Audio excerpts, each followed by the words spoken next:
Lo que debería suceder aquí es que quizás ese tipo de retracción suceda a nivel más cerca del centro de rotación, para que no haya... No, ahí está muy lejos del centro de rotación. Muy lejos. Muy lejos. Y si está muy lejos, en la trayectoria, desde la trayectoria de fuerza hasta el centro de rotación se genera una distancia.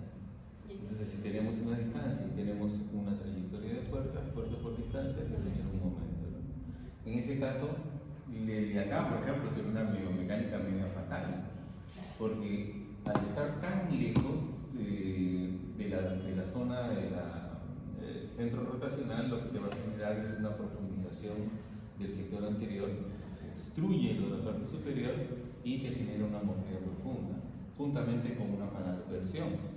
Pásale.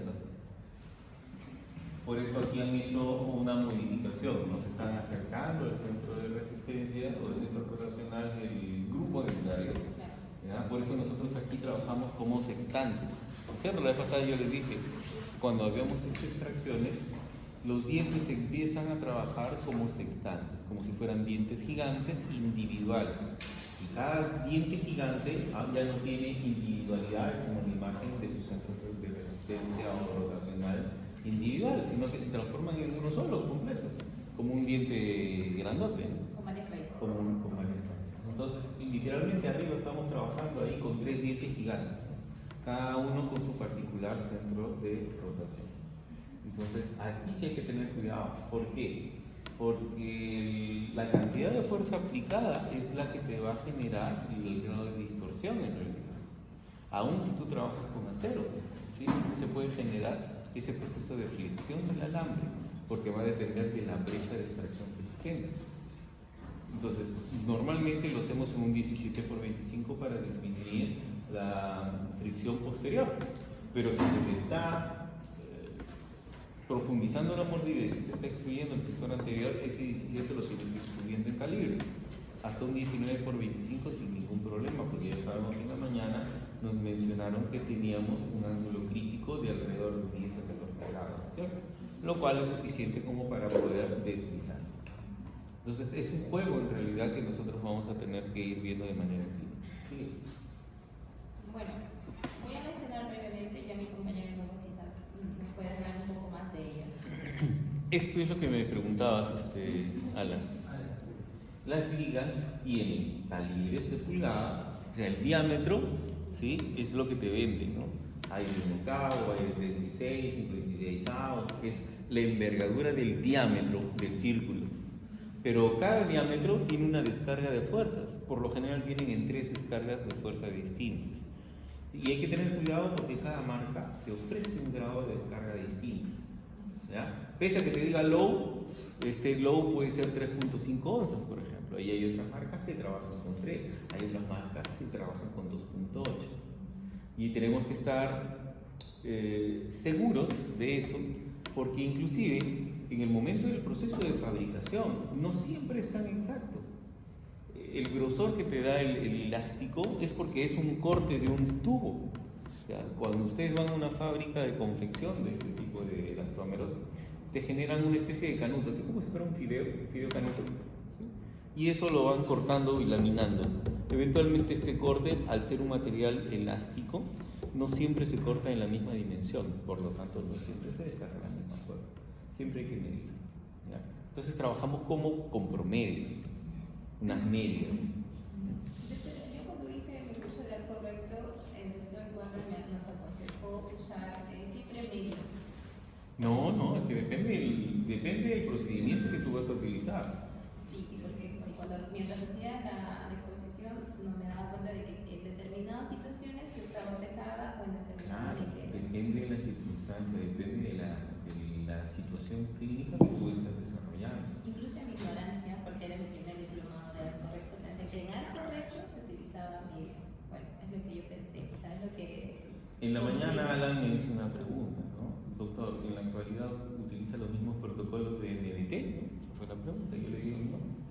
Yo los arcos que se les está enseñando a ustedes no se utilizan en la actualidad tal cual como una receta de cocina. Yo utilizo protocolos de HITS y yo les dije la vez pasada que lo averigüen, ¿no? ¿Por qué? Porque se incluye arcos de muy baja carga con alta deflexión, o sea, su nivel de flexibilidad es mucho más alta con los térmicos. Y con los térmicos más elásticos intermaxilares, pero estos elásticos intermaxilares se utilizan de muy baja carga.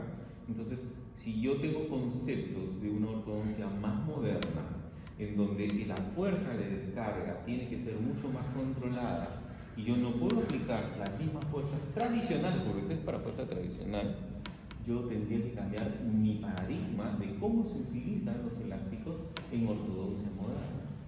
Y eso involucra que haga una lectura de la cantidad de fuerza aplicada. Para hacerles corto el resumen, ¿no? Las distancias promedio no son las mismas en ortodoncia moderna, donde un arco inicial, que puede ser 14 por 14 térmico o 14 por 16 térmico, por ejemplo, yo puedo enlazar para que un canino no se me mueva y toda la fuerza no se me proyecte hacia adelante, sino más bien se vaya hacia atrás.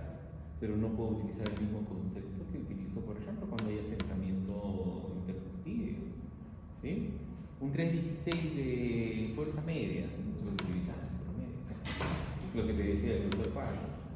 Pero para ortodoncia temprana tendría que utilizar unos 516, por ejemplo, de fuerza la más leve que tenga, o sea, la low, la ligera.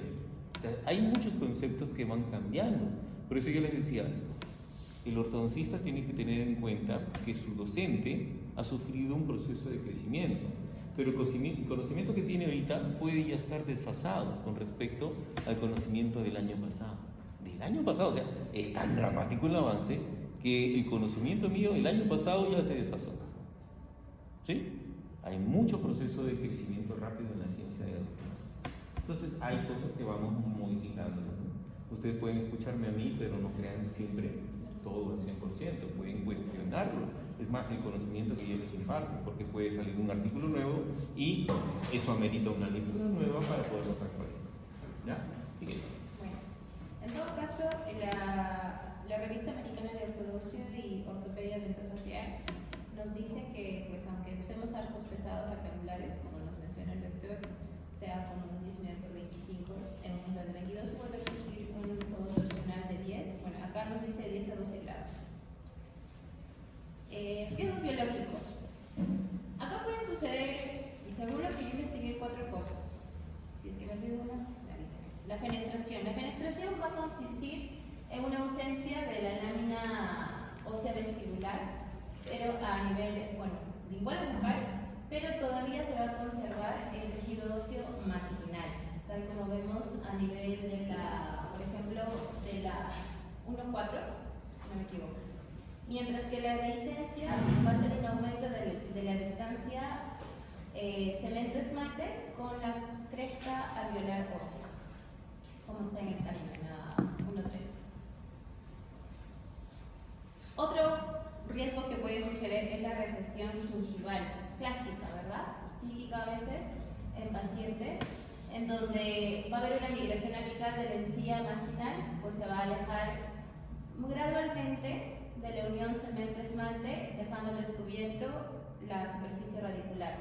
Mientras que la reabsorción apical se va a producir cuando hay una presión en el cemento que va a exceder la capacidad de reparación y la dentina va a quedar expuesta. Entonces se va a perder los ortoclastos multinucleados que van a degradar la raíz. ¿Cómo recuperamos? El torque spring.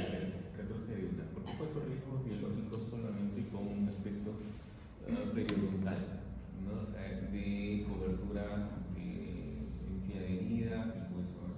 Pero cuando hablamos de riesgos biológicos, involucran más cosas. Una de ellas es lo que les mencionaba en la mañana. Cuando tú estás manejando torque, y a veces existe el término que se denomina jiggling. ¿Qué pasa cuando se te desprenden brackets? ¿Qué tienes que hacer? Volver a pegar, ¿cierto? ¿Qué pasa si ese desprendimiento es continuo? Cada rato el paciente está comiendo manzana y se le desprende. ¿Sí? Ese vaivén que existe por estar pegando, repegando, genera pequeños movimientos de torque o de tip o de rotación.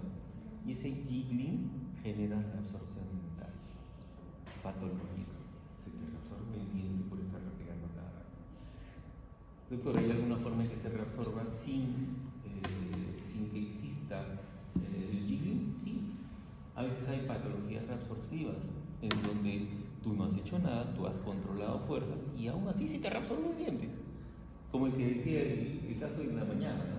Si yo utilizo arcos de baja carga, ¿por qué entonces se reabsorbe? Son casos inusuales, pero sí reabsorción. Entonces, por eso el monitoreo frecuente es importante. Pero eso, cuando hablamos de riesgos, siempre hay que esclarecer al paciente desde el inicio. Tú tienes riesgos. Los riesgos son las penetraciones, las reminiscencias, etcétera, en cuanto a la parte vestibular, a la parte visual. Pero también corres riesgos de que se te reabsorba el diente, que la respuesta del cuerpo sea inflamatoria exacerbada y tú no puedas controlarlo. Entonces, el paciente también puede contribuir a esos detalles, el que está desprendiendo bracket cada rato, genera más riesgo exacerbado. Hay mucho más allá del riesgo. Hay cosas que a veces el paciente no se cuenta. Por ejemplo, es portador de una enfermedad endocrinológica y muchas patologías de tiroides o de paratiroides puede estar íntimamente relacionado con el riesgo de reabsorción. También es parte del riesgo que está hablando. Hay pacientes que utilizan fármacos, especialmente las mujeres menopáusicas, que utilizan el ácido electrónico es un fijador de calcio. los fijadores de calcio, pero tiene una denominación, Emilia. ¿Ah? Bifosfonatos, porque es un grupo de fármacos, los bifosfonatos. Y los bifosfonatos corremos riesgo de reabsorción dentaria cuando están tomando los pacientes, se producen necrosis. Entonces, también hay detalles que en mujeres adultas pueden darse porque no te están utilizando el fármaco que ya tienen. Entonces, todo eso tenemos que estarlo plasmando en la historia clínica porque te tienes que asegurar, ¿no? Entonces, todos los riesgos generados por tiempo, por falta de control biológico, por movimientos dentarios repetitivos, por alteraciones fisiológicas, y androgénicos, que a veces también metemos la pata, por exceso de fuerza, todo te puede generar riesgo biológico y todos esos riesgos biológicos se lo tienes que anticipar al paciente antes de que inicie el tratamiento. ¿Ya? ¿Cómo recuperar el torque? El torque spring, en lo personal, es un accesorio que yo nunca lo he usado y la verdad es que me gusta. Técnica de bits. Ah, ya. Torque spring. Pero me pareció muy curioso. En todo caso, va a corregir también la inclinación vestibular, o sea, el torque. Y evidentemente los dobleces que también podríamos realizar en los arcos de acero, que también pueden ser individuales para un solo diente o también el torque continuo o en grupo para el sector posterior. Entonces, como les decía, el torque spring, en mi caso, me gustó investigarlo. Funciona tanto para torque positivo como para torque negativo. Si lo activamos hacia la encía, como en la primera figura que está a vuestra derecha superior, la corona se va a ir hacia vestibular, ¿sí? Y la raíz se va a ir hacia palatino o lingual.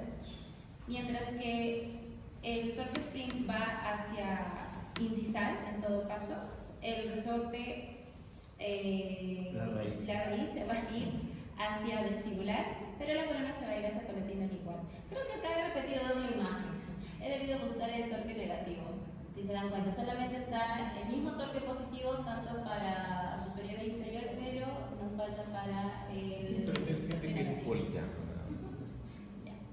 Entonces nos dice, bueno, según el estudio de Bertini nos dice que tenemos que ver, pueden venir en chicos, medianos o grandes. En la tercera imagen podemos verlo según para el tamaño del torque, ¿sí? Según para el bracket, el eslote puede ser para 0.18 o 0.22. Nos posicionamos, ¿cómo lo debemos posicionar? Debe quedar lo más cerca posible al borde incisal o cruzar para generar el torque necesario. Y se activan las espiras del resorte. Debe ser asegurarse que afirmarlas con un alicatito. Otra alicate voy a revisar. He visto ese video. Sí, Ahí. con cualquier alicate. Por si acaso igual les puse un video. chemistry. Today's video is pretty cool. So we're going to go ahead and show here how we place torque springs. So torque springs are just a method that we use on isolated teeth that need to be rotated inclined, meaning that we're laying over towards the throat. This is what we're going to go ahead and do with those two teeth. So right now we're just kind of tying everything up really tight, making sure everything's engaged tight to the wire. This really doesn't hurt. It's more soreness that you might feel the day after or some snugging and pulling during this procedure. I want to take a moment to say thank you to everyone who comments on our videos, subscribes, likes our videos, even shares, is engaged with us. We really do appreciate it as we reached over 200K this year. If there's any other content you'd like to see, go ahead and comment below, and we'll see you in the next video. Bye! Ahí no lo está activando, solo está presionando, no ha hecho la activación. La activación es... ¿cómo le explico?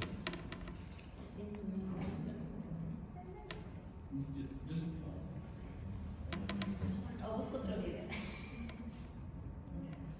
Cuando O sea, va a depender los anillos hacia arriba o están hacia para... abajo. La o sea, Las el espiral del seguro tiene que estar hacia afuera, ¿ya? Cuando está pasivo, hacia afuera, el helicoide queda hacia la zona occlusal. Pero para que se active sobre la raíz, para que te lo lleve hacia la parte palatina o lingual, tú lo tienes que poner, o sea, ya está ajustado y lo tienes que activar volteándolo en el otro sentido vertical. Si está para abajo, lo tienes que meter así para que trate de regresar. Funciona como la trampa de un ratón, las antiguas, lo mismo. Entonces, yo soy el diente, ahorita lo ven así. Entonces yo tengo que hacer este movimiento para que trate de regresar y que me genere fuerza a nivel de la parte cervical. Pero en el video de TikTok, entonces ahorita hacia dónde lo va a activar. Lo ha puesto, pero no lo activa. Por eso, pero ¿a dónde lo haría? Es que creo que lo he puesto al revés. Si ustedes se han dado cuenta, ella misma lo activa hacia adentro, hacia arriba, ¿cierto? Y debió haberlo colocado en el sentido contrario. En realidad solamente presionamos y le damos fuerza. El problema es colocarlo, es difícil. No es tan sencillo como se ve. Ella lo está colocando de manera pasiva, pero a ver, activarlo. Es más fácil hacer tornillo. Prueben, de todas maneras. Pero tiene que funcionar como cuando la trampita de ratón, ¿sí? Tú lo activas y está generándote fuerza, ¿no? Trata de regresar. Ese mismo efecto. Diana. Bueno, ahora siguiendo con la exposición, vamos a hablar del tema de asentamiento cruzal. ¿Qué es asentamiento? Es la fase final de tratamiento, donde vamos a buscar una máxima intercupidación. ¿Qué quiere decir esto? El contacto íntimo, ¿no?, entre la cúspide y fosa, entre ambas acá, donde vamos a asegurar la esterilidad funcional y también eliminar interferencias cruzales. Sus objetivos clínicos de este asentamiento en máxima intercupidación consiste en el mayor número de contactos posibles entre las cúspides de los dientes, tanto superiores como inferiores, una estabilidad oclusal, para poder evitar que los dientes se muevan en una recidiva. Y bueno, también el tema de la estructura periodontal y el ADN, donde se va a distribuir las fuerzas de presentación de manera uniforme para poder proteger el ligamento periodontal y el ADN, la articulación. En la fase final del acabado del asentamiento del caso, ¿no? Cuando ya hacemos el asentamiento oclusal, los alambres rectangulares de acero son necesarios para poder controlar, ¿no?, tanto la semimordida como la conexión antero-posterior y el cierre de espacios. Pero estos son demasiado rígidos para poder permitir que estos dientes logren asentar en la fase final del tratamiento.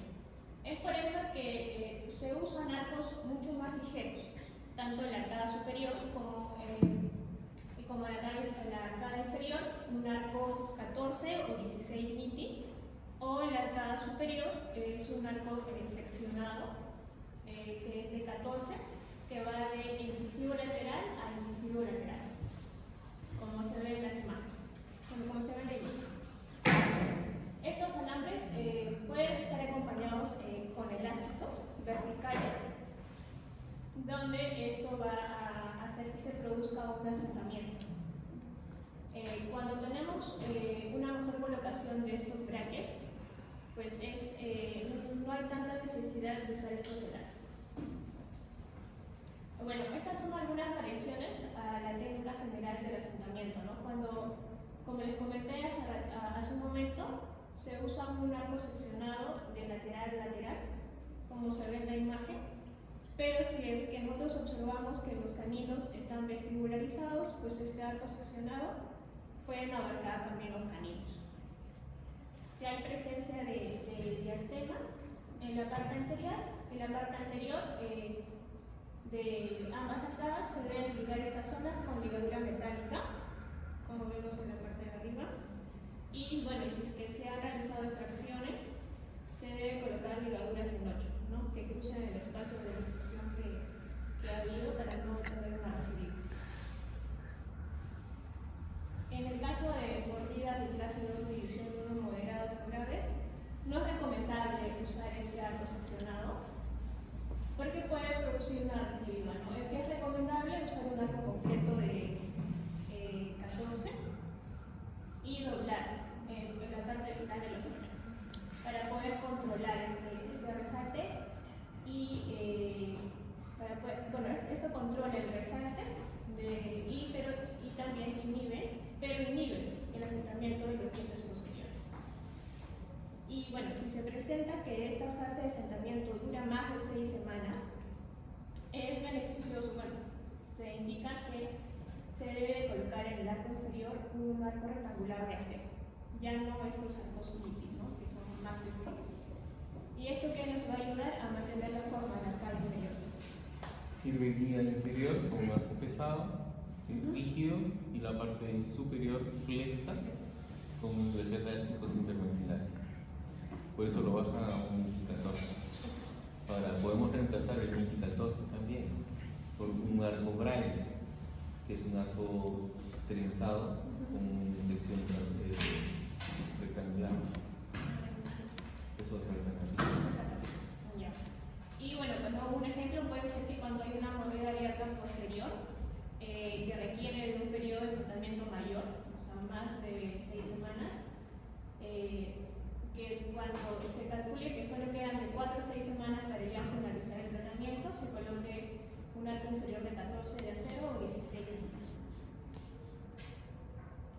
En la mecánica de elásticos de asentamiento, aquí vamos a ver que se recomienda utilizar un arco de alambre de acero rectangular, preferiblemente el 19x25. ¿Para qué? Para poder ayudar el uso de esta dimensión de arco que es rígido, para poder controlar de manera efectiva el torque de los dientes posteriores y anteriores, ¿no? Durante este asentamiento. Aquí tenemos dos tipos de conexiones de elásticos que son directamente en los brackets y ganchos sujetados a los arcos. En la primera imagen que observamos, que son ganchos tipo Kobayashi, que es en el sector anterior. Ya, esto nos va a ayudar a realizar directamente cuando los brackets ya disponen de estos ganchos, ¿no? Si es que no disponen, como en la parte anterior, pues abarcan estos ganchos. Y bueno, en tanto en los ganchos sujetos a los arcos, se realiza fijando ganchos directamente a estos arcos entre bracket y bracket. Normalmente esta conexión, la conexión a los ganchos que están sujetos al arco presentan un menor riesgo de efecto secundario como los que están en los brackets. Tenemos los elásticos verticales de clase 1, que solo se debe usar cuando se requiere un efecto de extrusión, más no un efecto antero-posterior, ¿no? Su mecánica de conexión, la conexión entre los arcos inferiores y superiores no deben formar un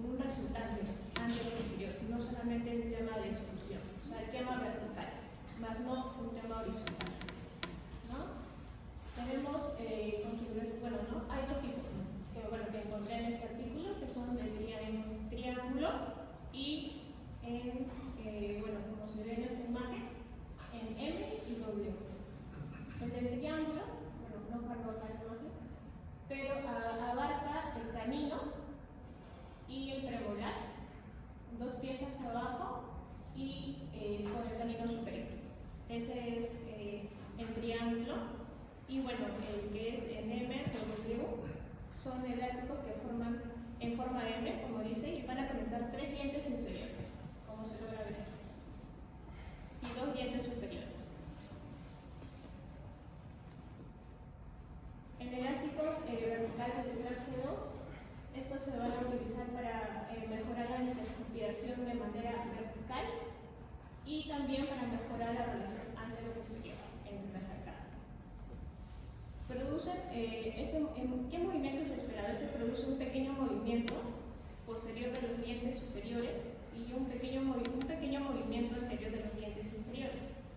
Pero si es que tenemos una discrepancia antero-posterior mayor a 1 milímetro, se recomienda usar primero los elásticos antero-posteriores de clase 2 para luego recién usar, si es que es necesario, los elásticos verticales de clase 2.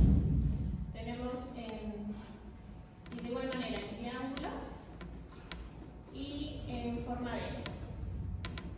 Bueno, aquí tenemos un caso donde se han usado elásticos verticales de 5/16 de fuerza ligera, que ha sido en forma de M.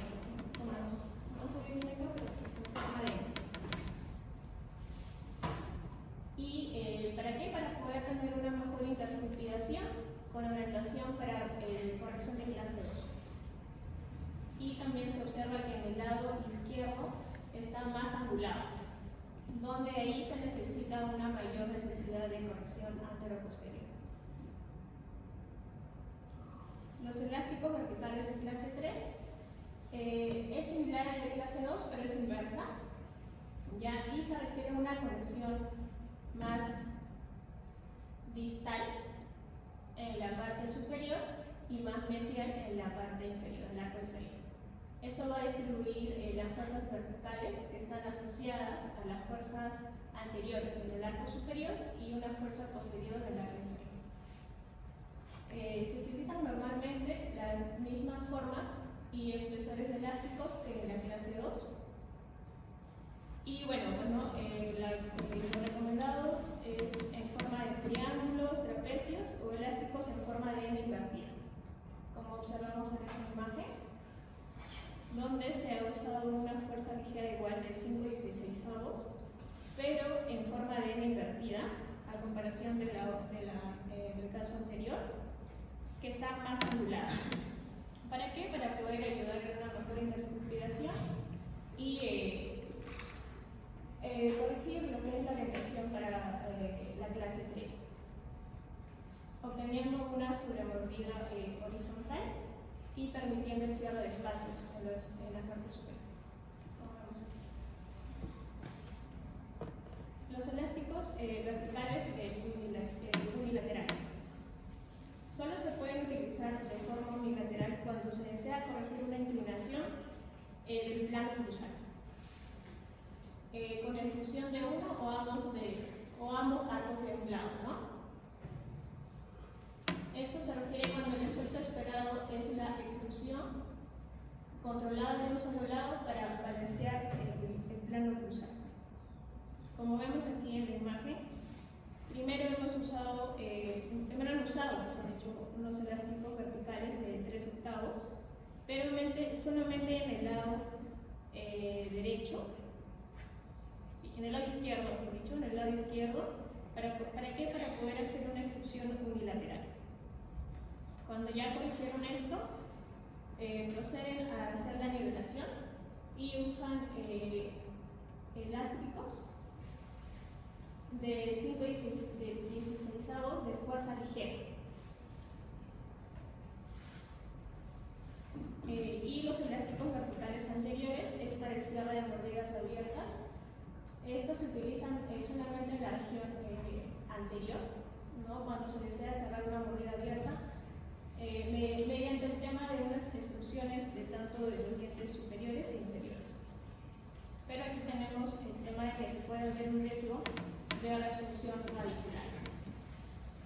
Esto solamente se puede utilizar cuando tenemos pequeños espacios, ¿no? Aperturas anteriores de máximo de 2 milímetros. No, mucho. Ese es un doctor. Bueno, pero tenemos El asentamiento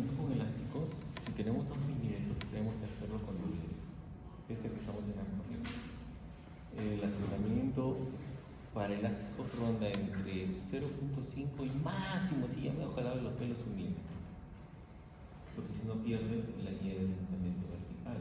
Y como la distancia es mayor, se te puede vestibularizar o se puede generar un prematuro por vestibularización. Entonces no es una mejor idea de la propuesta de la es para espacios pequeños, verticales. Otro detalle más, cuando se trabaja el ámbito de manera unilateral, acá has visto que tenía un componente clase 3, ¿verdad? Pero si yo tengo un componente clase 3, este vector me va a jalar la mandíbula para allá. Entonces el lado contralateral también tiene que tener elástico, pero clase 1, vertical, para neutralizar el movimiento de la mandíbula, porque lo está forzando con un componente horizontal. Ese detalle también tenemos que saber. Si no, generamos patología articular, genera dolor, inflamación. Bueno, y el tema de la distribución de fuerzas en estos elásticos verticales anteriores, tenemos en forma cuadrada y en forma rectangular. Y bueno, se sugiere utilizar estos elásticos que apliquen una fuerza similar en todas las regiones de los dientes anteriores, favoreciendo un cierre uniforme de esta mordida bien. Y eso es todo.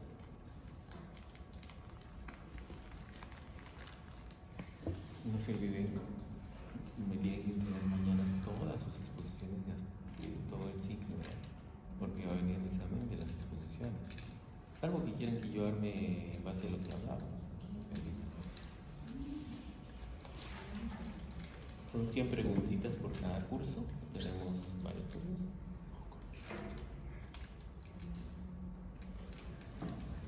Si me da flojera y me apiado de ustedes, pues hacerme.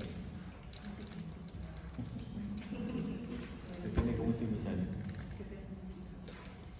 El siguiente grupo, por favor. Hoy termina. Nos falta uno, ¿no? Ya está. Candidato, digamos. Mucho paciente joven que quiere evitarse una cirugía o disminuir la envergadura de cirugía tiene necesariamente que pasar por ortopedia. A veces, siempre hay una pregunta recurrente de los papás. Doctor, ¿para qué hacer ortodoncia si me está diciendo que su grado de severidad va a condicionar lo que a futuro sea quirúrgico?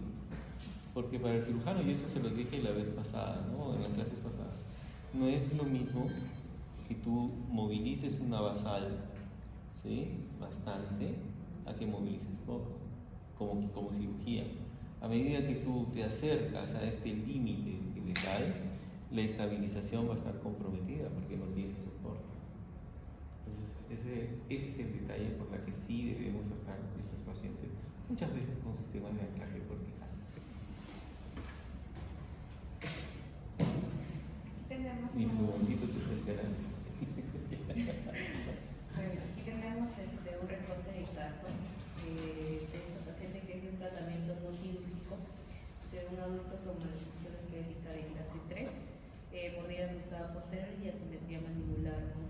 En este informe de caso detalla que el tratamiento de ortodoncia de un paciente con maloclusión esquelética de clase 3, mordida cruzada posterior y lado derecho y mordida borde hombro anterior, tratado con aparatos fijos, ¿no? Y adheridos y anclaje esquelético para retraer toda la dentición mandibular, evitando lo que es la protrusión mandibular y evitando la protrusión excesiva.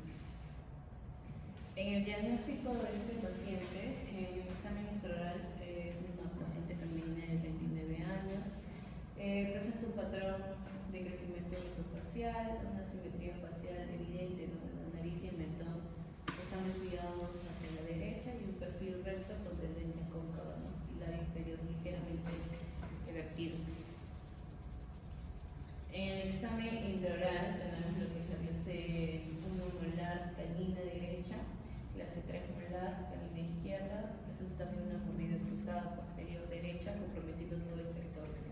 Y en la relación anterior borde a borde presenta un overcut de 1 milímetro y un overbite de 0 milímetros.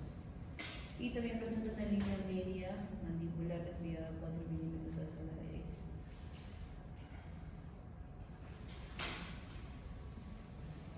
¿Y ya?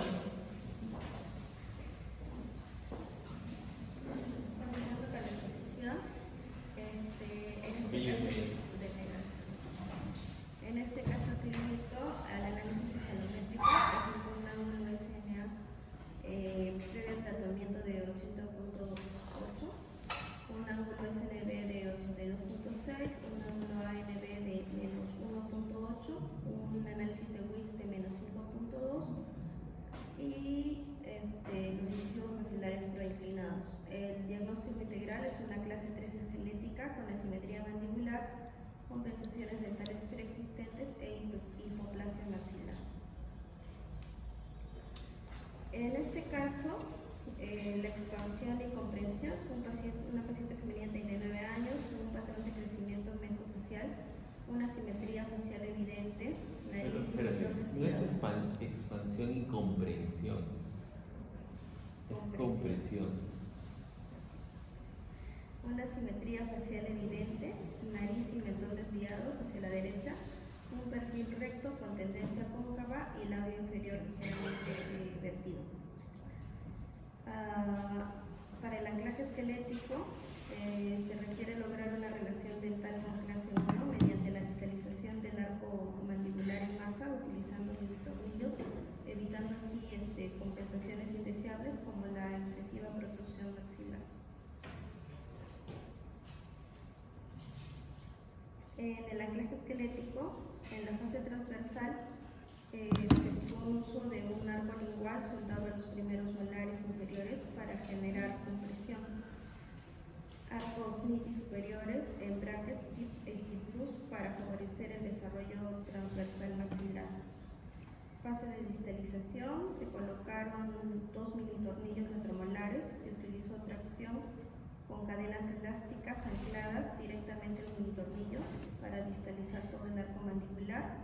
Y en la fase de detallado se busca la alineación y nivelación con arcos rectangulares de acero inoxidable para completar el aplanamiento de la curva y compensar el torque y establecer resalte y sobremordida correcta.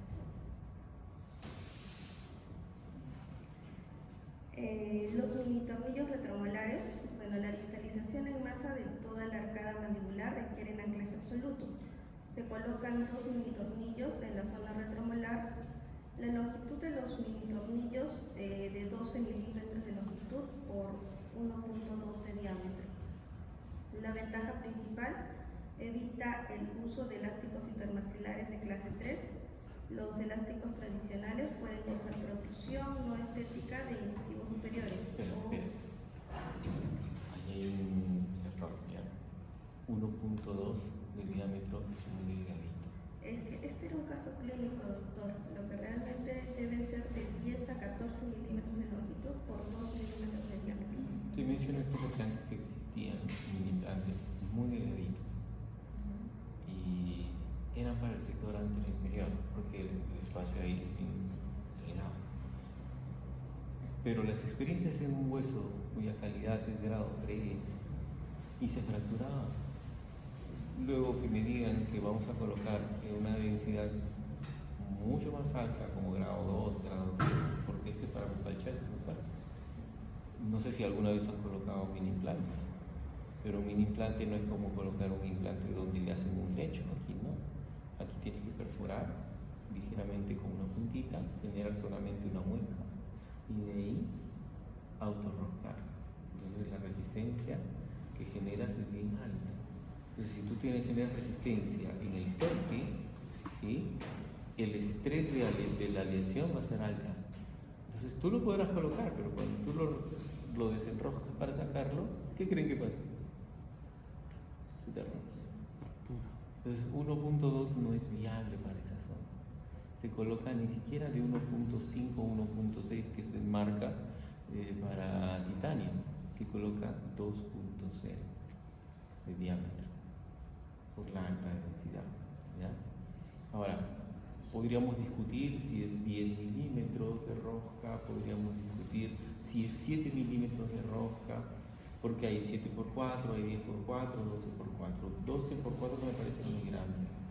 10x4 es un poco más viable para la zona de Bucalchal y a veces el 7x4. ¿Ya? ¿Por qué? Porque el anclaje primario del mini implante se da en la zona de mayor cortical, no se da en la zona secundaria, no se da en la trabécula. La zona de estabilidad primaria es de cortical y la cortical tiene 10 milímetros.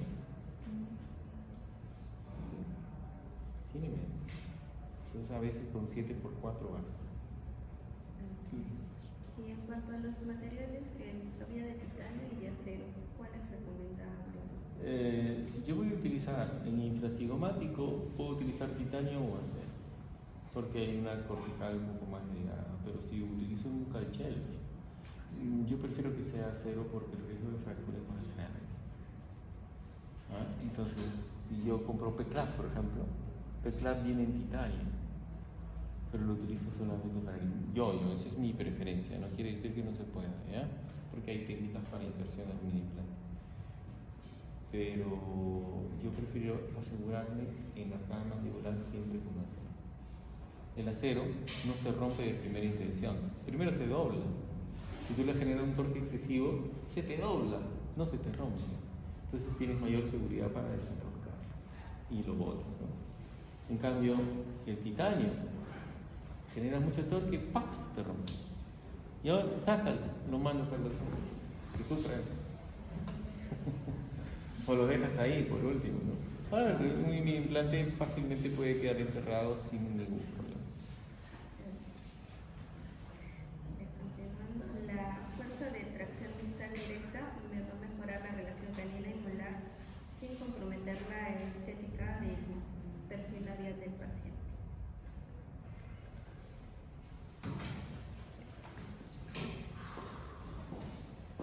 Bueno, continuando con el caso, después de 4 meses que se empezó la distalización, ya se vio una mejora en lo que es la relación molar, y luego posteriormente a ello empezaron a utilizar alambres de MITI 0.16, 0.16 por 25, 21 por 25, así como alambres de acero inoxidable de 19 por 25 y 21 por 0.28 para completar el aplanamiento y compensar el torque dental anterior. Mira, llegan a 21 por 25. Yo nunca llego a tanto. ¿Sabes por qué? Porque es un arco extremadamente rígido. ¿Cuál fue la intención del autor? Llegar a 21 por 25. ¿Manejo de torque? No sé, habría que preguntarse. El tratamiento tuvo una duración de 26 meses aproximadamente. Tras la retirada de los aparatos ortodoncos se colocó un retenedor fijo en la superficie lingual de los dientes anteriores y se preparó retenedor termoplástico removible, indicándose su uso nocturno. La evaluación de los registros finales del paciente, que se lograron todos los objetivos de tratamiento que ya se habían planificado, lo que resultó en una oclusión correcta y una mejora de la estética facial, como se puede ver en la parte derecha. Habíamos mejorado la relación molar, la relación canina, el overjet. Se lograron arcos alineados, nivelados y coordinados, lo que permitió la resolución de la mordida cruzada derecha, consiguiendo una relación transversal correcta entre ambos arcos. Se logró una corrección completa del problema sagital mediante el uso de anclaje esquelético, ¿no? Sin necesidad de los elásticos de clase 3, lo que permitió evitar problemas y efectos adversos derivados del anclaje de interarcada, como la protrusión de los incisivos maxilares, que era el principal objetivo que quería evitar. Para encontrar una decisión centrada en el paciente, el tratamiento de camuflaje, en el caso de esta paciente en específico, era una alternativa viable y ética sólida cuando la paciente rechazaba la cirugía ortognal. Para el control transversal, la combinación de la aparatología auxiliar anclada dentariamente, como el arco lingual, permitió la expansión maxilar y la compresión mandibular, compensatorias sin comprometer el soporte óseo periodontal. La relevancia del anclaje absoluto. En este caso, los mini tornillos que fueron utilizados a distal de los molares permitieron retraer la dentición mandibular íntegra, no la retracción en masa, que fue lo que aplicó aquí este autor, evitando los efectos indeseables en la sonrisa típicos del uso de elásticos intermaxilares. Y en el caso de la estabilidad comprobada, tras 26 meses de tratamiento activo, los registros posteriores mostraron un mantenimiento impecable de las relaciones transversales, sagitales y verticales al año de la retención. Mira, yo creo que lo hubiera podido hacer mejor el autor, ¿no? ¿Qué vieron de inicio que podían ustedes gestionar? ¿Qué pudieron haber ofrecido al paciente? Ustedes ya. ¿Ah? No vieron, no se percataron. Están haciendo otra cosa, pues. ¿Sí? La paciente tenía un biotipo gingival delgado y tenía mordida cruzada posterior unilateral. Esos son los casos donde en un paciente adulto hay que ver costo-beneficio de la posibilidad de inhumarme. ¿Sí? Porque ¿qué es lo que pasa? Esta paciente transversalmente es muy frágil. ¿Vieron cómo está el asentamiento del lado derecho? Está con una ligera mordida abierta, el asentamiento es parcial, no ha asentado perfecto. Y esto hace que si por ahí deja un corto tiempo de usar contención, se cruzará. Eso es lo que no te dice. Mi contención, una termoplástica. Si yo ya tengo una tendencia a mordida abierta, porque así lo he dejado, un termoplástico se interpone en la zona oclusal, te puede intruir, no le dejaría correr el riesgo de generar mordida abierta y eso estimularía el descruce, el cruzamiento, ¿no? Mejor una Holly donde pueda sentar. Bueno, eso es lo que hice. Sí. Apellido. ¿Quién fue? Apellido. ¿Perdón? Apellido. Bien, continuando con los arcos utilitarios, en cuanto a definición, este es un arco auxiliar, uno de los auxiliares más versátiles que pueden ser utilizados tanto en tratamiento de decisión mixta como también permanente, ¿no? Está constituido por un alambre continuo que se extiende a lo largo de 2 segmentos, los cuales abarcan en los primeros molares permanentes y también en los 4 incisivos. En cuanto a historia, este arco de alambre fue desarrollado de acuerdo a los principios biomecánicos del Gusto y en principio fue aplicado como una alternativa a los alambres rectos y preformados que se utilizaban continuamente en ese momento. ¿Listo? Como vemos en la imagen, aquí da una referencia en la cual el arco, ¿no?, tiene que ir de manera pasiva a 9 milímetros por encima, un aproximado de lo que son la altura de los brackets y ejerciendo una fuerza de un aproximado de 80 gramos. ¿Qué llevó al desarrollo del arco? Los enfoques ortodónticos, el arco de canto y el andamiento, han superpuesto que la mejor alternativa es para reducir lo que es las rotaciones y nivelar la curva de spin profunda en la fase inicial del tratamiento. Por este medio se utilizaron lo que son los arcos redondos continuos y también los ligeros. Históricamente se desarrollaron varias tendencias claras para contrarrestar algunas de las respuestas y también se observaron a medida que los arcos redondos expresaban su acción. Bien, a nivel inferior también se observó lo que es una extrusión de los premolares inferiores, una inclinación distal de los molares y los incisivos inferiores también se inclinaron hacia adelante. Vamos a leer esta parte del compañero Denis. Espera un ratito, solamente para que les comente, ¿ya? Un poquito más. Una adelante. Ahí. Bien. Esto en realidad no ocurre así. No es que exista una extrusión de la premolar cuando conectamos de esta manera. En realidad lo que existe es una distoinclinación molar, y en el sector anterior una intrusión relativa, doctor, que es eso de intrusión relativa. ¿Se acuerdan que yo siempre les he hablado como un plano cartesiano? ¿Sí? Un plano cartesiano. Imagínense dónde estoy iniciando en mi incisivo que está extruido. Tengo una curva de SP. Para aplanarla se utiliza un arco continuo, así como en este. ¿Qué va a generar? ¿Extrusión de premolar? No. Genera modificación en el sector posterior, una extrusión muy leve de las premolares y una intrusión relativa. Miren dónde partió, miren dónde termina. Se está intruyendo de manera relativa. No entiendo lo relativo, doctor. Lo relativo es porque este punto de partida, a medida que se va yendo hacia vestibular, efecto protrusivo del arco recto, ¿sí?, hace que se vestibularice, pero también cambia la posición vertical de ¿quién? Del borde incisal. Está más abajo en relación de cómo inició, pero en realidad no está en la misma posición, no está incluido, está vestibularizado. Y su diferencia vertical se da por la inclinación que se está dando. No sé si me captan la idea. Entonces tenemos que tener cuidado ahí, porque lo ideal en muchos pacientes, especialmente los que tienen dimensión vertical disminuida con movilidad profunda, no es generarle vestibularización, sino más bien extrusión de las femorales.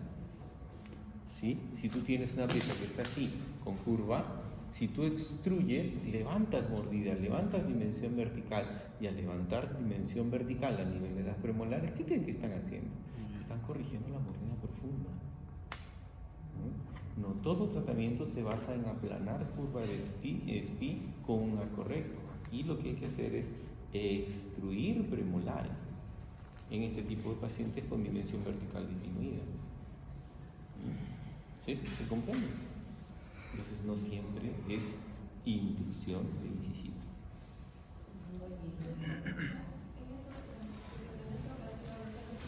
Si tú colocas así, ¿qué es lo que va a ocurrir? La intrusión relativa del sector anterior. Fuerte, fuerte. No, el arco utilitario funciona de otra manera. ¿Sí? Funciona de otra manera, porque el arco utilitario tiene accesorios, no es solamente el arco utilitario. En laboratorio les explico eso, ¿ya?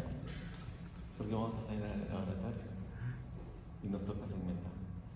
Sí. Bueno, doctor, lo que yo le entendí aquí, el doctor indica, ¿no?, que por ese tipo de alteraciones que se vio, es que se están utilizando lo que son los arcos utilitarios. Al haber una distalización o una floración distal de la molar, hace que los premolares se vieran relativamente destruidos y los incisivos se van hacia adelante. Por ello es que son una alternativa, o es que es el por qué se utilizarían los arcos utilitarios o por qué se crearon los arcos. Ese efecto no es contrario al arco recto. Ajá, o sea, por eso la alternativa es el arco utilitario. Eso. Bien, acá indica, ¿no?, que se inició todo lo que es una serie de maniobras contradictorias para minimizar lo que son los efectos secundarios. Se utilizaron gomas clase 3 para poder sostener hacia atrás los incisivos inferiores al tiempo que se nivelaban los arcos en la parte inferior, y también se utilizaron fuerzas extraorales para la tendencia eruptiva de dichas gomas. También indica que hacía mucho tiempo que se pensaba que la intrusión de los incisivos inferiores como medio para nivelar lo que es la curva de SPI profunda era una imposibilidad. Rickers, por un intento, ligó segmentos de arcos redondos desde los molares y premolares inferiores hasta los incisivos inferiores a medida que se retruía lo que son la carne de los caninos. También indica que, aunque el arco utilitario en sí no ha cambiado drásticamente su comprensión inicial, la comprensión de sus acciones y reacciones en vista de la aparatología empleada y la respuesta del crecimiento ha aumentado lo que es notablemente. Esto me ayuda. En cuanto al sistema de fuerzas, puede definirse como estáticamente determinados, lo que significa que se puede medir y valorar fácilmente los momentos y las fuerzas, o también los indeterminados, que estos últimos son demasiado complejos y no permiten medir con exactitud todas las fuerzas. Aquí podemos ver lo que son un sistema de fuerzas determinado. Lo que es la descripción de lo que es el canino. A ver, véanlo así, para hacerles corto el cuento, ¿ya? Si yo tengo conexión de un binario posterior, o sea, está dentro del slot del molar, y en la zona del canino está por fuera del slot, no está dentro del bracket, eso es un sistema determinado que involucra que tú midas la fuerza extrusiva del canino. Lo tienes que medir, no es arbitrario. En cambio, en el esquema 2 está dentro del canino. Entonces, acá hay un segundo binario. El sistema indeterminado tiene dos binarios, el sistema determinado tiene uno solo. El sistema determinado medimos la fuerza, en el sistema indeterminado no medimos la fuerza, porque no lo podemos. Solamente nos basamos en una trayectoria. Entonces, de estos dos esquemas para bajar un canino, ¿quién cree que es mejor? El determinado, pues porque estás midiendo, ¿sí? Estás midiendo la trayectoria de descenso del canino. No lo harían con los dos, ¿sí? ¿Por qué? Porque cuando tienes dos conexiones de binarios, viene otro esquema que se denomina las geometrías de Burston, que es mucho más complejo. Entonces, el ortodoncista busca que el tratamiento sea lo más sencillo y controlado posible. Nosotros buscamos la ley del menor esfuerzo, ¿no? O sea, trabajar menos, pero con eficiencia. Sí.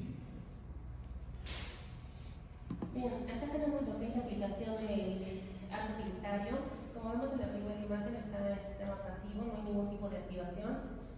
Pasando a la segunda imagen ya tenemos lo que es una activación en la parte del molar, ¿no? Entonces quedándonos en ese tipo de angulación. Pero al tener ese tipo de angulación nosotros corremos el riesgo de que haya una giroversión, una rotación, un momento, ¿no? Y hacemos lo que es la girovistalización de la molar.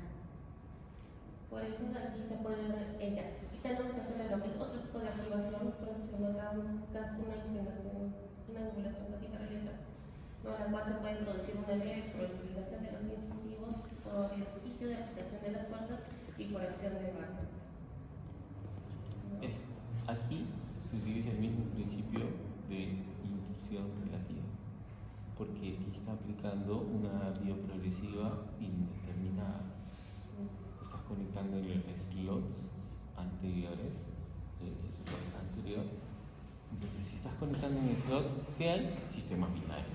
Y estás conectando en el sector posterior, también otro binario. Binario con binario, la cosa se vuelve complicada. Otra manera de utilizar la vía progresiva de Enríquez es no colocar en el sector anterior dentro de los slots, sino por fuera, amarrarlo fuera del arco principal, accesorio que podemos tener. Es otra forma de generar movimiento. Bien, también indica que para evitar esta inclinación se puede lo que es echar el arco y aplicar dobleces de tercer orden en la zona incisiva, ¿no? Para que evitemos todo ese tipo de efectos.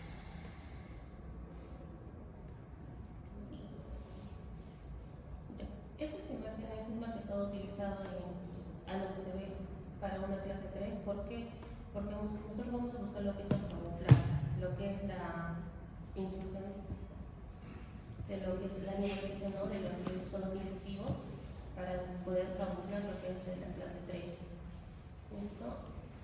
Vemos la secuencia de lo que es el objeto y vamos a tener imagen que ya los incisivos inferiores están. Vamos a hacer así. Como tiene un doblez distal, se va a distoinclinar. ¿Sí? Si hay una distoinclinación, se genera una extrusión. Así, de nuevo, ¿se acuerdan la inducción relativa? Vamos a hacer al revés. Esto está echado, mi inicio, mi punto de oclusión aquí. Pero ¿qué pasa si se verticaliza? Miren, se elevó, se extruye la cúspide distal. ¿Sí? Eso es lo que está ocurriendo en el sector posterior A. En la zona anterior de A, nos está diciendo si mi pieza al momento de estar inactivo la dirección del radio de curvatura está por debajo, ¿sí? Está por debajo. En el momento que yo lo activo, se va a expresar ¿qué cosa? El momento anterior, porque fuerza por distancia, ahí se pone una X todavía, ¿sí? Fuerza por distancia, se genera un momento. Entonces, en este momento, que le estás aplicando aquí en el bracket, va a ser esto de aquí, es inclusión relativa. Pero doctor, ¿estás aplicando bioprogresiva de Rick? Sí, pero no estás exento a la inclusión relativa del sistema anterior. Por eso, muchas veces nosotros no lo colocamos así, lo colocamos por fuera del arco. Tenemos un segmento principal, accesorio, y lo colocamos muy cerca, o lo colocamos con variaciones, es decir, al arco principal del sector incisivo le damos una extensión como si fuera un hook cercano hacia el centro de resistencia grupal, y ahí es donde enganchamos para que haya una intrusión pura. ¿Por qué? Porque te estás acercando al centro de resistencia.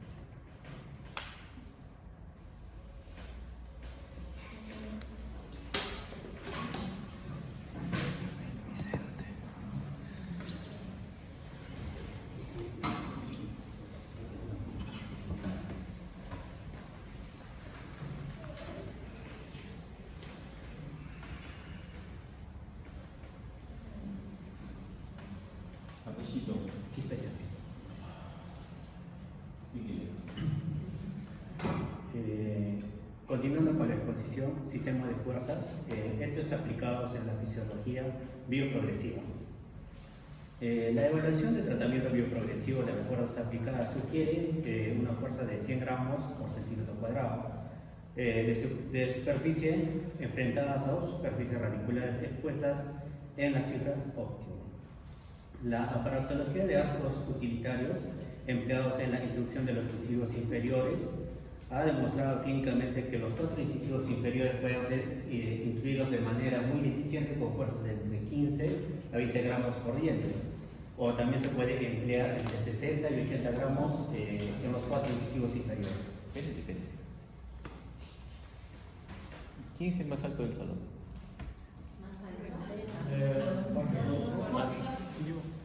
¿Cuánto mide? 1,78. 1,78. ¿Quién es la más bajita?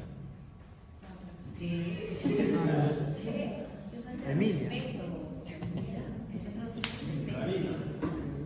es más? Emilia.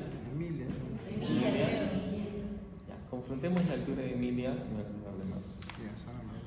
¿Ustedes creen que los incisivos de Emilia tengan la misma longitud que la del doctor?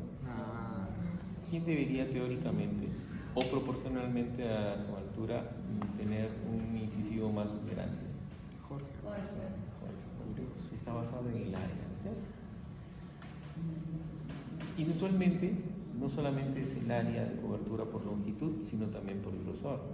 Se espera que alguien que tenga una envergadura mayor corporal tenga un ancho ligeramente mayor también, ¿sí? Entonces, miren, ¿qué pasaría si yo estudio toda la superficie y vamos a ponerle 100 centímetros cuadrados? De los 100 centímetros cuadrados que yo mido en mesial, en distal, vestibular, lingual, ¿sí? A esto yo le tengo que agregar la zona apical. Yo lo estoy viendo así. Cuando yo confronto fuerza, yo estoy viendo solamente esta área, no el área total. ¿Correcto? Entonces existe una relación ligeramente directa, aunque no te lo dicen los libros, pero uno entiende que existe esta relación para los pacientes que son más altos y más bajos. Entonces, si yo tengo un paciente bajo, yo no puedo empezar con una fuerza de 80 grados, porque si yo supero la fuerza límite del diente, lo puedo reabsorber apicalmente. Toda la fuerza está siendo confrontada en esta pequeña área nada más. Entonces, el exceso de fuerza genera ¿qué cosa? Cascada inflamatoria, hialinización, destrucción por necrosis, y eso puede alterar el ápice dentario y te lo puede destruir y se termina reabsorbiendo. ¿Sí? Siempre que empezar de menos a más en la escala de medidas. Entonces, para los incisivos inferiores se empiezan con 15 gramos siempre por cada unidad. 15 por 4, 60. ¿Ya? 15. En cambio, si yo tengo un paciente más alto, yo tengo un paciente más alto, mi rango puede subir un poco, hasta 80. No más de eso. Porque después viene el aspecto clínico, la respuesta biológica del cuerpo. Le preguntas a la semana, ¿cómo te fue? Uy, ¿sabes que esto ha sido un dolor de cabeza? He sufrido un montón, me sigue doliendo, llevan 5 días. ¿Sí? Aplicado 80. Para él es demasiado. Porque dentro del aspecto clínico, ¿está viendo tele? Dentro del aspecto clínico, lo que te expresa el paciente te está indicando la cascada inflamatoria. Lo normal es que te duela de 1 a 3 días como máximo. Si te está doliendo 5 es porque existen procesos de hialinización, está durando mucho tiempo. Entonces siempre hay que preguntarle al paciente. Porque si te dijo, uy, no, me duró horrible toda la semana y la dejaste en 80, ¿vas a activar la siguiente cita? No. ¿Cuánto le pondrías? 60. No activa, no dejas descansar. Porque la hialinización dura entre 40 y 50 días. Y nosotros cambiamos cada cuánto? Cada 3 o 4 semanas. 3 como mínimo, 4 en la media. ¿Sí? Estás dentro todavía del proceso de hialinización, lo tienes que dejar descansar. ¿Bien? Solamente por el aspecto clínico. Me dolió demasiado. Pero si te dicen, sí me dolió un par de días, tranquilo. Quiere decir que la siguiente vuelves a calibrar generándole 60 gramos. U 80 gramos en el caso. ¿Sí? ¿Se entiende? O sea, tenemos que valorar un aspecto que no te dice la literatura, que es el aspecto clínico. Por la cascada inflamatoria, porque si no eventualmente se termina reabsorbiendo. Mi recomendación es, si ustedes van a hacer tratamientos intrusivos, como acá hay más riesgo, por ese movimiento más riesgoso, el control radiográfico como máximo debe ser en 4 meses. Todo tratamiento intrusivo como máximo debe ser 4 meses. ¿Ya? Si en 4 meses ves acortamiento de raíz, te detienes, no puedes avanzar. Buscas otras alternativas. Sí.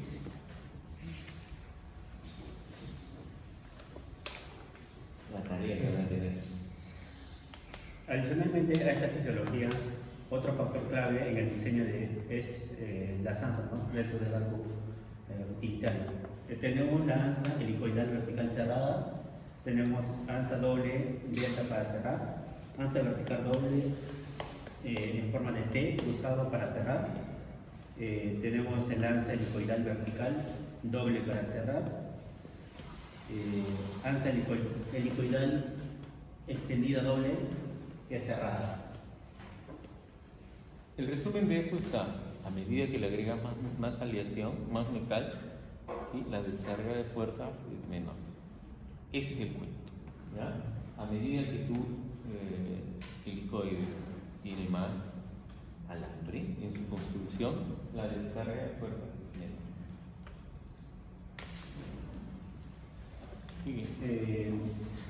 Tenemos el diseño genérico del arco utilitario. En un arco utilitario tenemos un segmento molar, que es la parte A, un segmento vertical posterior, que es la parte B, el segmento vestibular, la parte C, segmento vertical anterior, la parte D, y el segmento de incisivos en la parte E. Aquí tenemos algunos diseños, ¿no?, de lo que son estos arcos utilitarios. Tenemos el pasivo mandibular, que tendría en el sector molar de 5 milímetros, en el vertical posterior debería tener 4 milímetros, en el sector vestibular de 25 milímetros, en el vertical anterior 6 milímetros y en la parte incisiva de 27 milímetros. Y para la confección de la retracción maxilar nos indica que debería tener un sector molar de 15 milímetros. El sector vertical posterior puede tener 4 milímetros, la parte vestibular 20 milímetros. Ahí nos indica que podemos realizar un loop. Y tenemos el sector vertical anterior de 8 milímetros y la parte incisiva de 35 milímetros. Y para lo que es la retracción del maxilar, la parte del molar debe tener un diámetro de 5 milímetros, la parte vertical posterior de 4 milímetros, la parte vestibular de 30 milímetros y el vertical anterior de 9 milímetros y la zona vestibular de 37 milímetros. La elección de alambre. Para fabricar los arcos utilitarios se debe utilizar preferiblemente un alambre de cromo cobalto, específicamente el alambre de giloy azul, que está compuesto de un 39% de cobalto, 20% de cromo, 15% de níquel y 7% de molibdeno. Si el cromo cobalto le decimos el giloy azul, ¿sí? ¿Cómo le decimos al acero?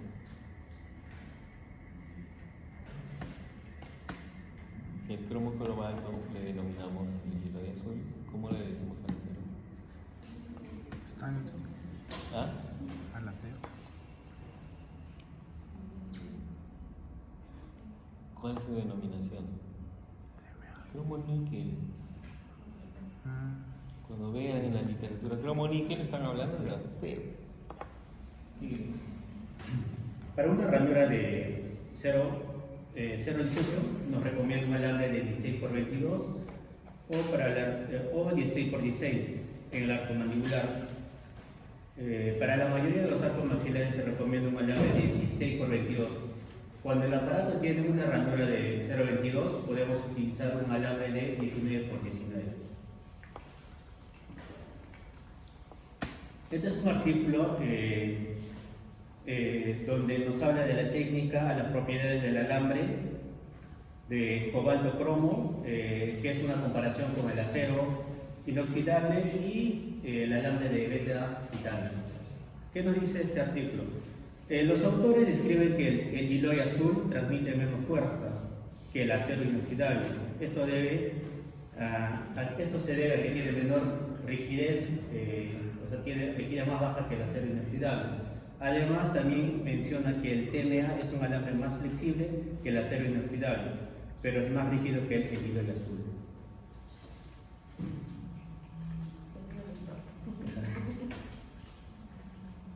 No funciona así porque su módulo de elasticidad del TMA es más bajo que el del cromo cobalto.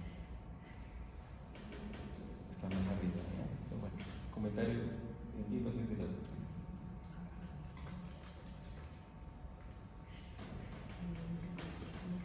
Tenemos tipos de arco, en este caso es el pasivo. El arco utilitario pasivo se utiliza como mantener espacio en la dentición mixta o en dentición permanente. También puede influir en la erupción de los dientes posteriores, manteniendo la musculatura de los carrillos alejada de los dientes en elusión. Se utiliza en dentición permanente principalmente para el mantenimiento del anclaje en pacientes en quienes no se requiere extracciones. El arco utilitario pasivo es particularmente útil después de haber terminado el distanciamiento de molares.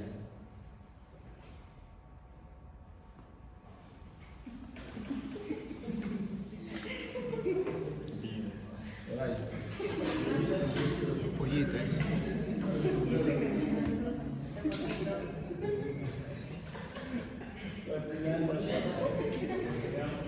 Los tipos de arco tenemos el arco de intrusión, que es un arco utilitario que ocupa Con lobo todavía.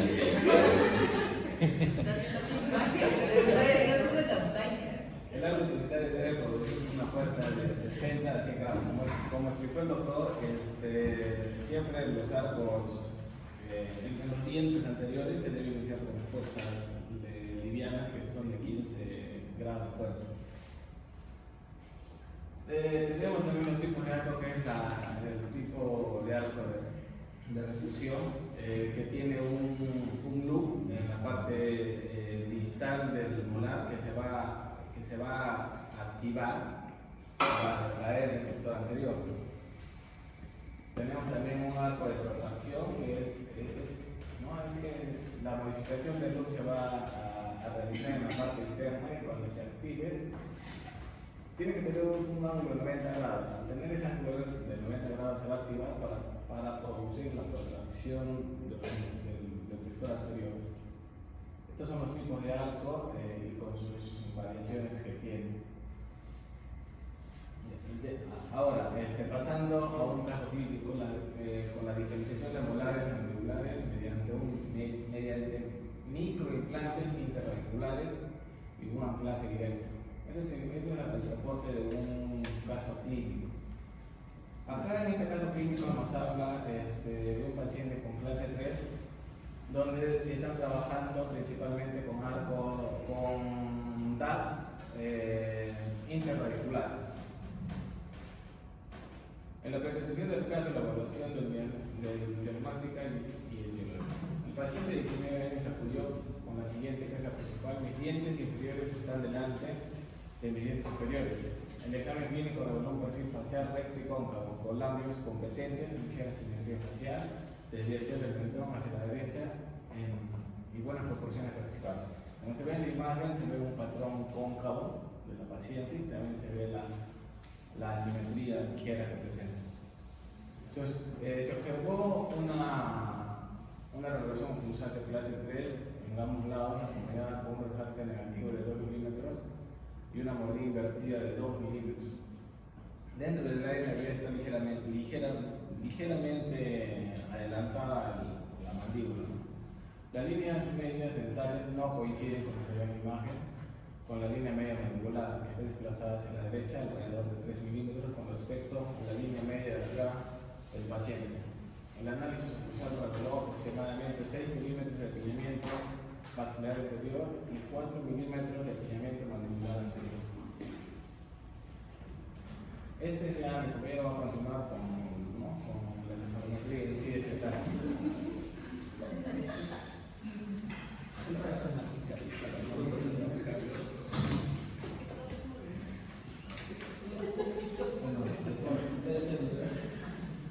Doctor, continuando con el caso, o sea, si nosotros vemos el perfil del paciente como ¿no? Hace un momento decimos la exposición de que tenemos que tener ciertos parámetros para ser confiables, ¿no?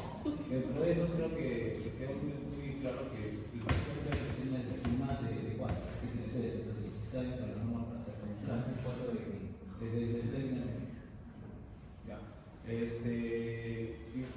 Vamos a seguir. Este es un patrón.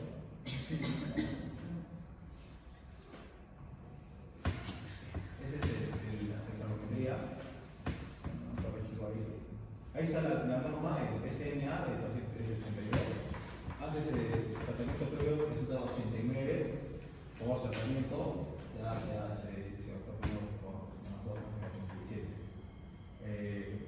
El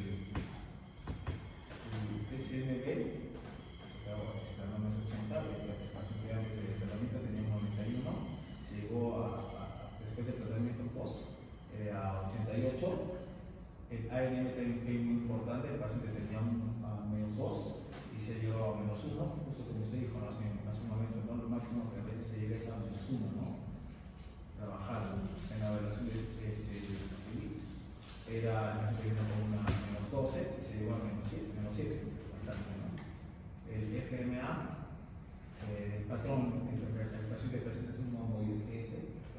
Está dentro de las condiciones para hacer la distalización, hacer el camuflaje, el INPE del paciente está en 87, entonces trabajar, vamos a ver, se llegó de un 87 a un 85, ¿no? El FMIA también era de 75 a un 70, la distancia del incisivo superior era de 126, se llegó a 117, el inferior era el ángulo incisivo de 133, se llegó a 127, bueno, el pulsar era de 1 grado, se llegó a 20 grados. Bueno, el labio superior era de 10 y se llegó a 9, ¿no? El mentón era de 10 y se llegó también a 8. Si se ven cuenta, no también es sí, más o menos como que no está un patrón manejable, ¿no? De cefalometría numérica, ¿no? Vamos manejando un poco de la clínica también, ¿no? Ya mencionaba en la primera posición, casi tiene esas más condiciones, ¿no? Bueno, el objetivo de este tratamiento es hacer un camuflaje, ¿no? Llegamos a la extracción de las terceras molares, que es parte del protocolo, y la instalación de los molares, ¿no? Con un implante, ¿no? Y llevar de una clase 3 a una clase 2, perdón, a una clase 1, canina y molar. Bueno, este es el procedimiento o las fases de tratamiento que se ha iniciado. Voy a redactar tal como está en el artículo, en el paciente, cómo se ha hecho. Bueno, se hace la rehabilitación con EMT de slot 022 con implantes en el lado inferior, evitando la reanimación de los incisivos en la primera etapa para prevenir la reanimación, A los 6 meses de tratamiento, después de ver la alineación, se coloca una arcobacera de 19x25 y se hizo la colocación de los implantes, ¿no? Como ya mencionó mi compañera hace un momento, ¿no? De 1.4 milímetros por 8 milímetros. Bueno, son los procedimientos como se colocó el implante en la fase del punto 3, se hizo la activación con el resorte helicoidal del MIGI, ¿no? Desde el implante hasta el canino inferior en ambos lados para proporcionar aproximadamente, para dar una fuerza aproximada de 180 gramos para una fuerza.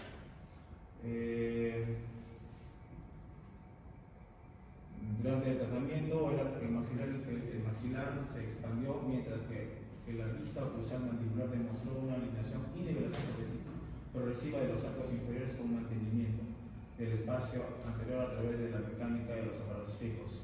12 meses después, la dentición inferior se distalizó aproximadamente 6 milímetros por lado en un canino y molar a clase 1, ¿no? En las imágenes podemos ver.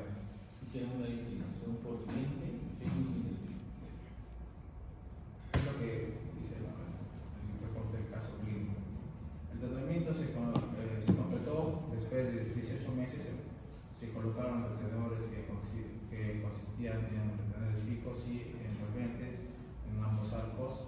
Luego se envió al paciente para extracción de los terceros molares. No es tan simple porque antes de hacer todo eso, antes de hacer la digitalización, las extracciones, solo era el punto, ¿no?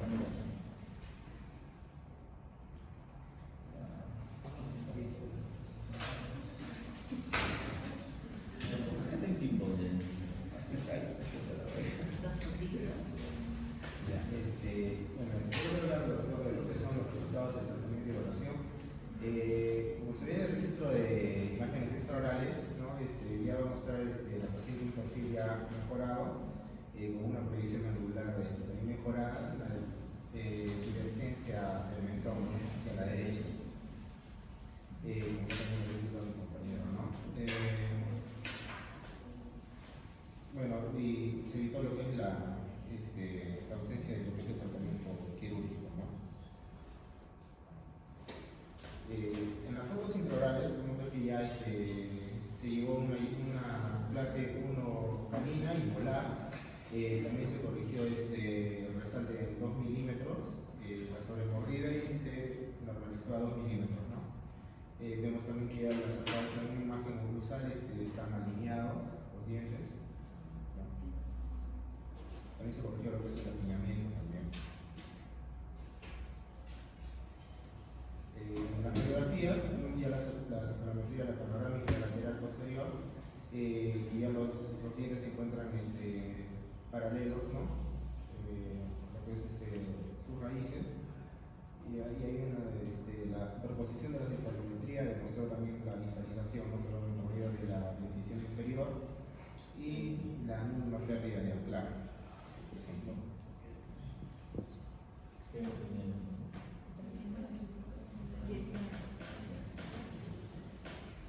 esta imagen vemos la rotación que hubo en el plano mandibular en sentido antihorario, que favoreció lo que es el cierre de la mordida anterior y el control de la dimensión vertical, ¿no? Sin exclusión de los dientes posteriores. Los incisivos inferiores han mostrado una ligera proinclinación, manteniendo su posición dentro de la síntesis mandibular. Constituiría que una rotación para un paciente que la anterior está normal. Es mejor que sea una rotación moral. ¿Por qué? Porque una rotación moral es que lleva el incisivo manual. Ahora, la ventaja que se tiene en este artículo es el hecho de que han decidido la colocación de implantes extraangulares, o sea, en Panchel, eligiendo una gran movilización de masa que se pueda sector posterior de animal.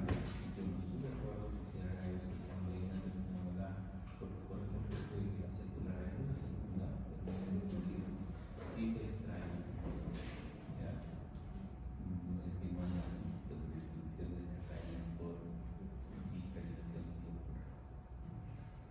Yo que los planes que están tocando no se deben. ¿Sí? ¿Sí?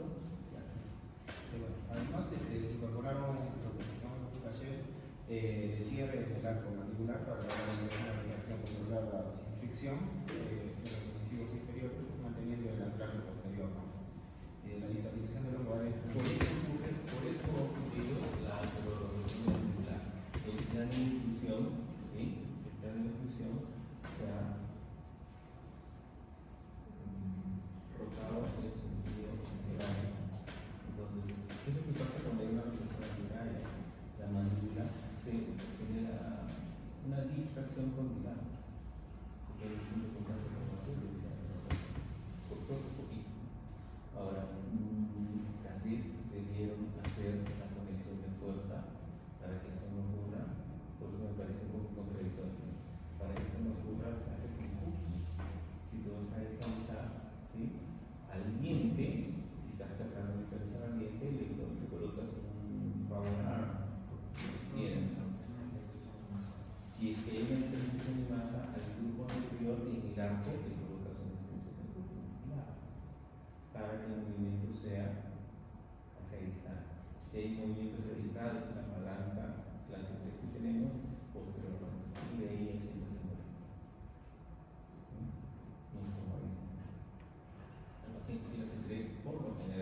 las rotaciones, bien. Ya, no. Sí, Eso es lo que hemos conversado. Bueno, en conclusión, ¿no? En este caso se muestra que el anclaje esquelético directo mediante implantes intraarticulares puede ser una opción no quirúrgica, ¿no? Eficaz para lo que es el tratamiento de camuflaje en malformaciones esqueléticas de clase 3, ¿no? Cuando se refiere a la propuesta de estabilización mandibular que hacia el doctor Massa, para tener un control vertical, este enfoque también biomecánico puede producir resultados oclusales y faciales